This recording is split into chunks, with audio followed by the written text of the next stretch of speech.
Saya perwakilan dari kelompok 9, yaitu Muhammad Nova Afif. Ini mewawancarai salah satu responden kami, mahasiswa MBTI yang ada berhubungannya lah dengan topik yang saya bawa, yaitu tentang kesehatan mental bagi mahasiswa MBTI di Telkom. Oke, sebelumnya terima kasih atas kepersediaan waktunya ya, saudara. Untuk di sini data privasi nggak akan dimasukkan, jadi saya mengerti kok ini tentang privasi, apalagi berkaitan dengan kesehatan mental, kayak orang merasa tidak ingin atau tidak suka untuk membagikannya, cuman untuk masalah privasi. Apakah Anda berkenan berbagi jenis masalah mental yang Anda alami? Yaitu Anda dapat menjelaskan sejauh yang Anda nyaman lah dengan saya. Boleh silakan di baik, biasanya saya mengalami gangguan kesehatan mental PTSD, masalah anxiety disorder. Alami yang namanya insomnia aku. Apa sih yang Anda alami, gejala awal yang Anda alami ketika masalah kesehatan itu muncul? Terus bagaimana Anda menilai pentingnya mengenai itu gejala ini? Gejala yang saya alami itu yang pertama itu pasti kita fokus dalam memperhatikan tugas-tugas. Itu kita fokus dalam memperhatikan tugas-tugas. Kemudian tergoda dengan rangsangan secara eksternal, dan juga dalam mengambil keputusan itu sangat susah. Kalau saya pribadi itu sering tiba-tiba muncul perasaan cemas, khawatir tanpa sebab, dan dalam situasi dan kondisi tertentu juga saya tidak merasakan hal yang lain, tetapi tidak bisa saya ceritakan lebih. Saya mahasiswa MBTI itu perlu adanya kesadaran diri sendiri dan upaya rasa syukur yang harus ditingkatkan. Gejala awalnya itu awalnya kayak yang cuma sehari 2 hari yang gak bisa tidur gitu kan, tapi kayak makin kesini kok makin berulang-ulang gitu, gak cuma sehari 2 hari, kayak seminggu 2 minggu gitu tuh pasti ada yang sering banget susah tidur. Terus menurut aku sendiri penting banget sih tahu buat gejala ini tuh, karena dengan kita tahu gejala ini kan berarti kita bisa mengatasinya ya, sehingga itu bisa memperbaiki kualitas hidup aku, terus juga bisa buat kinerja sehari-hari aku tuh lebih fokus gitu. Jadi waktu itu mau ujian, jadi belajarnya tuh kayak lebih sering gitu kan dari biasanya. Terus tiba-tiba waktu lagi belajar aku tuh gemeteran gitu, terus mual, beberapa kali ngerasa kayak gitu, sampai akhirnya pas 2 bulan menjelang UTBK itu aku malah jadi takut buka buku gitu. Terus akhirnya aku mutusin buat ke psikolog sih. Kalau gejala awal itu sadar tuh karena sering panik nggak jelas gitu loh. Paniknya tuh yang berlebihan, bukan panik kayak orang normal pada umumnya. Terus teman-teman terdekat aku juga waktu itu bilang kayaknya ada yang salah deh, jadi aku sadar di situ. Identifikasi apa sih yang memicu atau memperburuk masalah kesehatan mental Anda? Biasanya pemicu dari ADHD itu adalah kita fokus kan? Ya, fokus. Itu biasanya membutuhkan fokus yang sangat tinggi. Seperti itu dalam mengerjakan tugas, dalam proyek. Nah itu yang menjadi pemicunya. Untuk mengatasi pemicunya itu biasanya saya manajemen waktu kan ya, manajemen waktu seperti pembagian tugas, tidak bisa multitasking lah. Baik, sejauh ini hal yang paling baik untuk mengatasi situasi dan kondisi gejala kesehatan mental yang buruk, hal yang paling simpelnya yaitu dengan self reward, bentuk rasa percaya diri kepada diri sendiri, terus rasa berterima kasih dan upaya untuk menjalani hidup dengan jauh lebih baik. Jelas untuk pemicu utamanya jelas stres ya, mulai dari beban tugas yang diberikan di kampus. Selain itu kan aku juga kerja ya, jadi kayak hidup aku nih kayak yang dikejar-kejar deadline gitu loh, bukan cuma deadline di kampus tapi juga deadline di kantor yang buat kayak mempengaruhi tidur aku tuh nggak nyenyak, karena aku mikirin tuh ini gimana ya cara nyelesain ini, gimana ya hari besok, kayak gitu sih. Kalau aku sih gitu buat ngadepin ujian gitu ya, seintensif apapun aku belajar, aku selalu ngerasa nggak puas gitu, dan akhirnya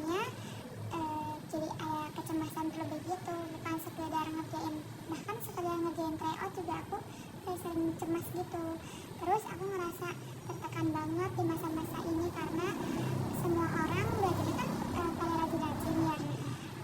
Oh iya, terus waktu itu juga kayak ada COVID, jadi akunya kayak terpaksa di rumah terus-terusan. Kalau aku sih disaranin buat ngurangin intensitas belajar sih, terus waktunya diperbanyak untuk istirahat. Nah, itu tuh aku pakai buat tidur atau ngobrol sama orang-orang terdekat. Kalau pemicu tuh aku sampai sekarang pun kayak masih belum tahu ya apa yang micu, cuma kebanyakan tuh faktor stres gitu. Jadi kalau lagi stres makin gampang makin gampang kambuhnya gitu. Terus cara ngelolanya ya biasanya aku main sih biar nggak stres gitu. Buat nge-distract. Iya, buat nge-distract.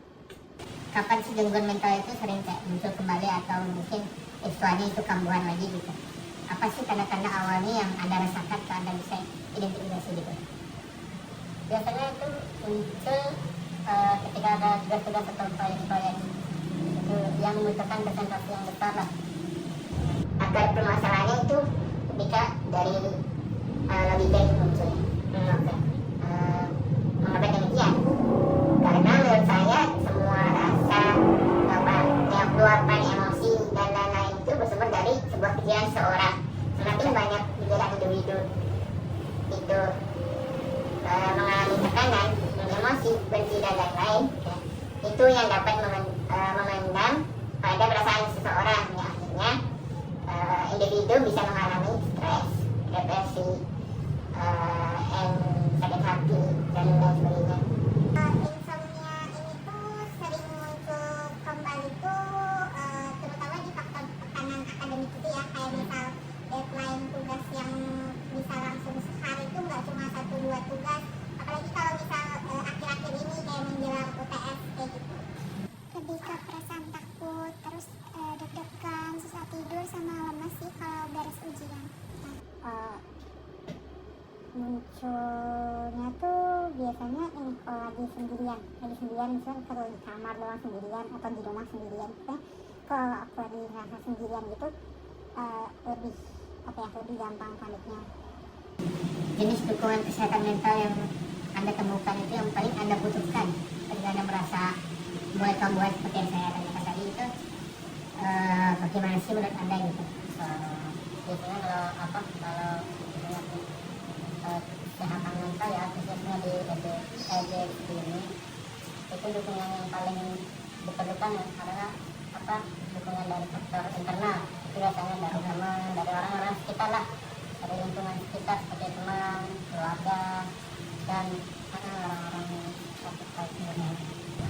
Mungkin ya dukungan dari lingkungan sekitar, dari teman, dari keluarga ya, dan cari lingkungan dan orang-orang sekitar yang reaksinya itu positif, auranya positif.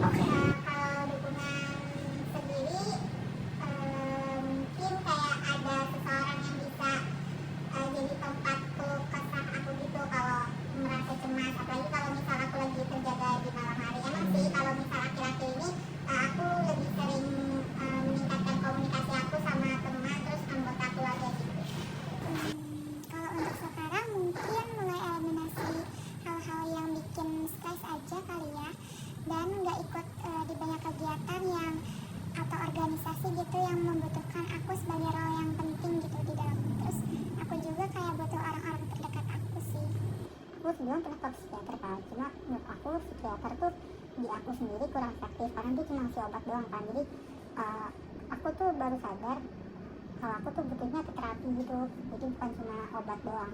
Jadi menurut aku kalau aku sendiri harusnya ke psikolog aja, cukup ke psikolog aja, nggak usah sampai ke psikiater. Apakah Anda melihat perbedaan dalam preferensi dukungan kesehatan mental nggak antara mahasiswa MBTI yang introvert atau extrovert?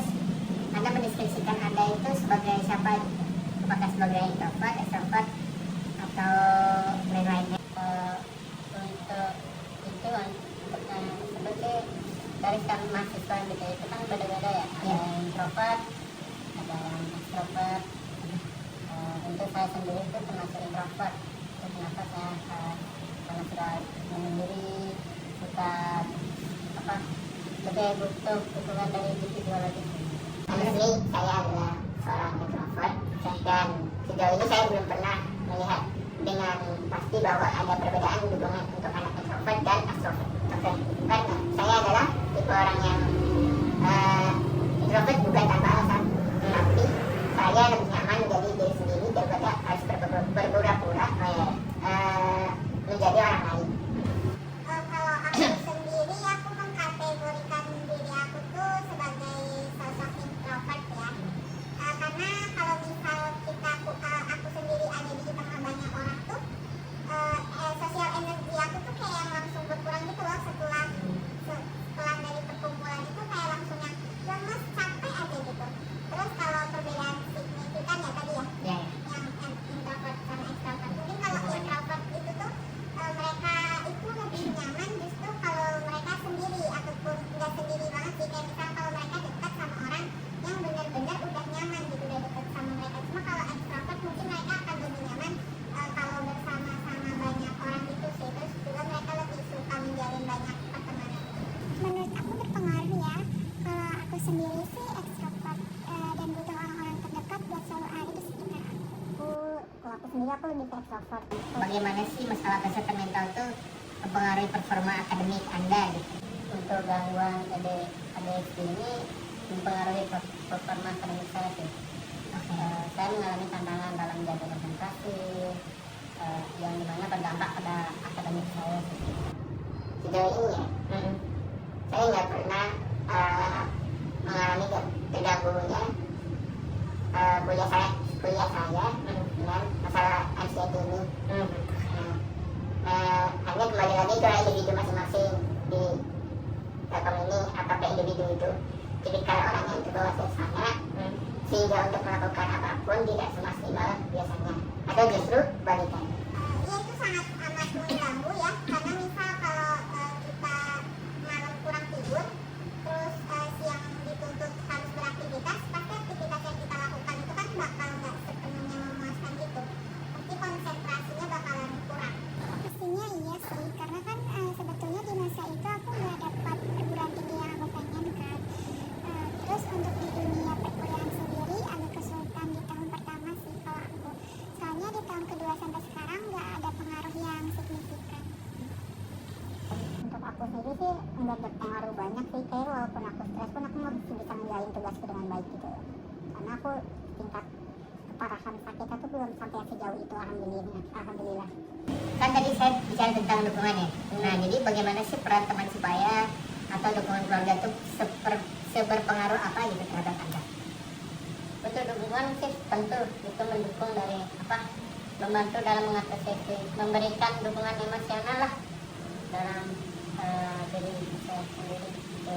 Baik. Dan bisa mental. Oke, berarti sejauh ini keluarga sangat mendukung dan teman-teman pun juga sama. Dukungan dari teman sebaya dan keluarga tentu ya pasti sangat berpengaruh, karena mereka sendiri yang kayak kasih dukungan emosional, terus juga bantuan kalau aku lagi butuh keluh kesah kayak gitu. Tanpa mereka mungkin aku gak akan berani ke psikolog ya, dan mungkin gak bisa jadi setenang sekarang sih. Mereka itu emang penolong pertama. Kalau teman-teman aku tuh ngaruh banget, karena mereka yang paling tahu juga, mereka juga awalnya sadar aku ini ada yang salah sama aku. Jadi mereka berpengaruh banget. Kalau misalkan aku lagi campur pun aku pasti nyari mereka. Kalau keluarga sampai sekarang aku nggak tahu. Itu teman yang kamu maksud tuh SMA, kuliah atau beberapa temanku tahu, tapi yang lebih tahu dekat banget, benar-benar tahu banget teman SMA aku. Terus pandang Anda, bagaimana lingkungan kampus Telkom University itu mempengaruhi kesehatan mental mahasiswa Anda? Terus apakah ada faktor-faktor lingkungan yang mungkin memainkan peran dalam hal ini? Untuk kesehatan mental itu biasanya tekanannya itu tekanan akademis ya. Sebenarnya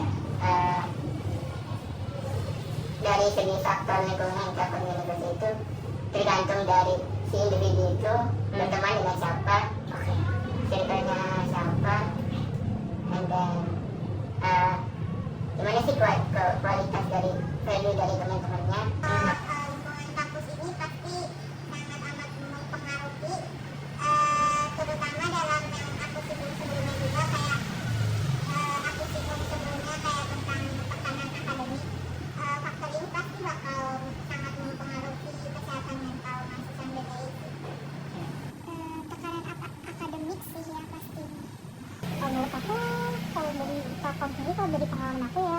berpengaruh banyak gitu lah, karena sejauh ini lingkunganku baik-baik aja, tapi nggak tahu ya kalau di orang lain gimana.